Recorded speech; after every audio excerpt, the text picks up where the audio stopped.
Hello दोस्तों, आज की कहानी का नाम है सास के ताने से गई इकलौते बेटे और बहू की जान। बहू, ओ बहू, कहाँ मर गई? कमला ने आवाज लगाई। वो अभी सारा काम निपटाने के बाद नहाने के लिए गई थी और सास की हर 2 मिनट में ऐसी आवाज सुनने की उसकी आदत पड़ चुकी थी। जरा सी नजरों के सामने से हटी कि सास का चिल्लाना शुरू हो जाता था। इस बार आवाज कुछ ज्यादा तेज थी, कोई अनहोनी न हो गई हो। उसने जैसे तैसे अपने ऊपर 2 मग पानी डाला और कपड़े पहनकर बाथरूम से दौड़ते हुए सास के कमरे में पहुंची।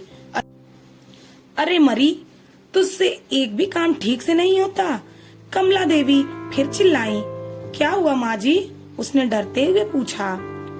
हुआ क्या है, दिखता नहीं? कमबख्त, ये कमरे में पानी पड़ा है। आज पोछा नहीं लगाया था क्या? अभी कहीं मैं गिर जाती तो मेरी हड्डी पसली टूट जाती, कमला देवी ने चिल्लाकर कहा। लगाया तो था माँ जी, उसने धीरे से कहा। तो ये कहाँ से आ गया? हे भगवान, मेरी तो किस्मत ही फूटी है जो ऐसी लड़की पर मेरा बेटा लट्टू हो गया। न जाने कहाँ कहाँ से बड़े बड़े घरों से उसके लिए रिश्ते आ रहे थे। अच्छा, अब जल्दी से इसे साफ कर दे, सास ने चिल्लाते हुए कहा। उसको पता था कि नहाने जाने से पहले ही उसने पूरा घर साफ किया और ये पानी जानबूझकर उसकी सास ने ही उसे तंग करने और ताने सुनाने के लिए गिराया है। फिर भी उसने बिना कुछ बोले गिरे पानी को साफ कर दिया और अपने कमरे में आकर थोड़ा आराम करने बैठ गई और सोचने लगी, सास की चिल्लाहट अब कौन से काम के लिए बुलाने वाली होगी। उसके लिए ये कोई आज नई बात नहीं थी।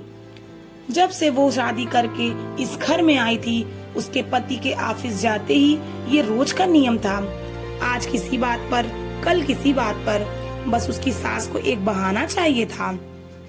अगर नहीं मिलता था तो बहाने बनाने की कला में वो माहिर थी। इस रोज रोज की किचकिच से अक्सर वो तंग आ जाती थी, पर कुछ पति के प्यार, कुछ सास की उम्र और कुछ घर की नई बहू होने की वजह से वह बर्दाश्त कर रही थी।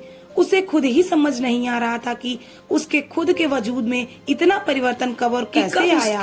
उसको यह भी याद नहीं उसकी माँ या पिता ने कभी उससे ऐसे सुर में बात की। अपने कॉलेज और स्कूल के समय तो वो बिंदास लड़कियों में से एक थी।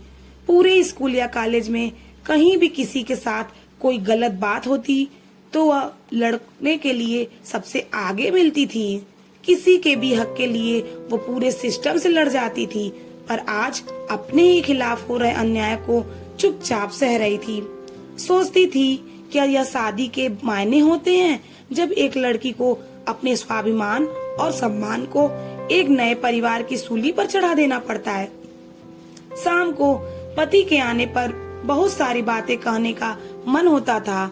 1-2 बार कही भी थी, पर एक तो थके होने से वो इस पर ज्यादा ध्यान नहीं देते थे और फिर अपनी माँ के खिलाफ वो एक भी शब्द नहीं सुन सकते। उनकी माँ भी अपने बेटे के सामने उससे बड़े बड़े दिखावे के साथ बात करती थी, पर जैसे ही बेटा घर से बाहर निकलता था उनके तेवर बदल जाते थे, जो उसे समझ में ही नहीं आता था कि एक इंसान पल भर में 2 तरह के व्यवहार कैसे कर सकता है। कमला देवी को सबसे ज्यादा तकलीफ तो उसकी शादी में मिले दहेज से थी, जबकि उसके माता पिता ने अपनी हैसियत से बढ़कर उसकी शादी में खर्चा किया। लेकिन दूसरे से कुछ भी मुफ्त में मिलने की उम्मीदों और अभिलाषाओं का कोई अंत नहीं होता। हर चीज कम लगती है और उसके आने पर सबसे पहले उन्होंने घर की महारिन की छुट्टी कर दी और घर में उसके कदम रखते ही हाथों की मेहंदी का रंग छूटने के पहले ही बाकी कामों के अलावा बाई के सारे काम भी उसके ऊपर आ गए और कमला देवी ने कभी भी उसे एक नौकरानी से ज्यादा कुछ नहीं समझा। कुछ ऐसी ही जिंदगी कट रही थी उसकी। रोज कोई ना कोई नया बखेड़ा होता था और वो रोज शांतिपूर्वक उन्हें संभालने की कोशिश करते हुए सोचती थी कि जल्दी ही उसे अपने पति और सास के साथ बैठकर शांति से इसका हल निकालना पड़ेगा।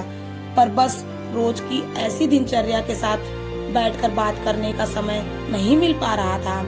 एक दिन वो रोज की तरह सुबह झाड़ू लगा रही थी जब कमला देवी अपने बिस्तर के किनारे बैठी स्वेटर बुन रही थी। अचानक जैसे ही वह झाड़ू लगाते लगाते उनके पास पहुंची, उसके बिना कुछ देखे बहू को जोर से लात मारी और चिल्लाई, अरे कुछ अक्ल भी है या घास चरने गई है? जब मैं कुछ कर रही होती हूँ तभी तुझे काम सूझता है।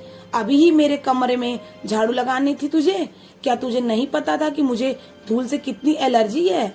ये आज का नया बहाना था उसे तंग करने का, क्योंकि घर में रोज ही ऐसे ही काम होते थे और पहले कभी भी ऐसी कोई बात नहीं हुई थी।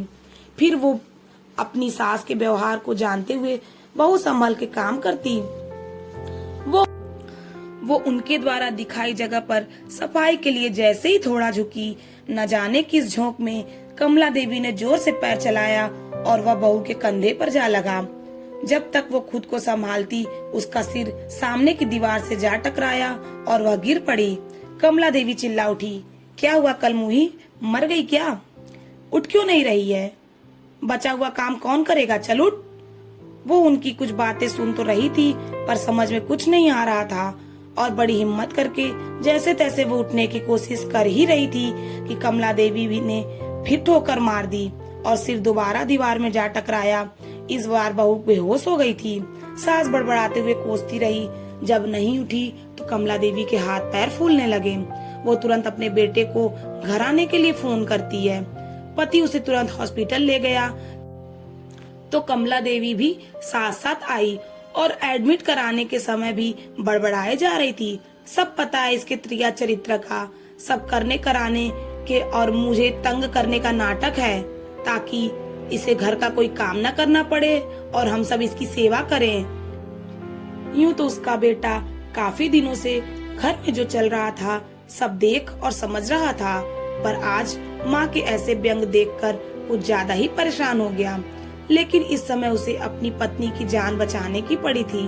डॉक्टर की तमाम कोशिश के बावजूद सिर के अंदर कोई नस फट जाने से पहले तो वो कुछ दिन कोमा में रही और अगले एक सप्ताह में उसके जान चले गए। वक्त के साथ साथ बातें कहाँ छुपती हैं। धीरे धीरे पड़ोसियों की जुबान पर उसके प्रति कमला देवी के बुरे बर्ताव की बातें सामने आने लगी, जिसमें कमला देवी के बेटे का भी नाम आ ही जाता था। और जब उसको लेकर बातें कुछ ज्यादा बढ़ने लगी तो उनसे तंग आकर एक दिन कमला देवी के इकलौते बेटे ने पंखे से लटककर सुसाइड कर ली। अब पूरे घर में दिन भर सन्नाटा रहता था। कमला देवी कुछ लोगों को दिखाई पड़ती रहीं और अक्सर घर के अंदर से उनकी आवाजें सुनाई पड़ती थी, अरे कलमुही कहाँ मर गई, मेरे बेटे को भी साथ ले गई, चल जल्दी आजा बहू, घर बहुत गंदा पड़ा है, चल थोड़ा झाड़ू पोछा कर दे।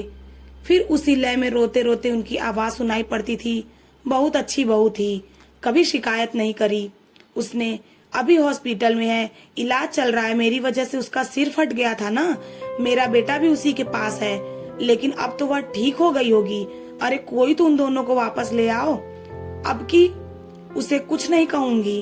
कुछ दिनों के बाद पता लगा कि किसी दूर के रिश्तेदार ने उस मकान को आने पौने दामों में किसी को बेच दिया था, क्योंकि कमला देवी को पागल खाने में भर्ती होने के बाद उस मकान को देखने वाला कोई नहीं बचा था। दोस्तों, अगर आपको ये कहानी अच्छी लगी तो प्लीज लाइक और सब्सक्राइब जरूर करें।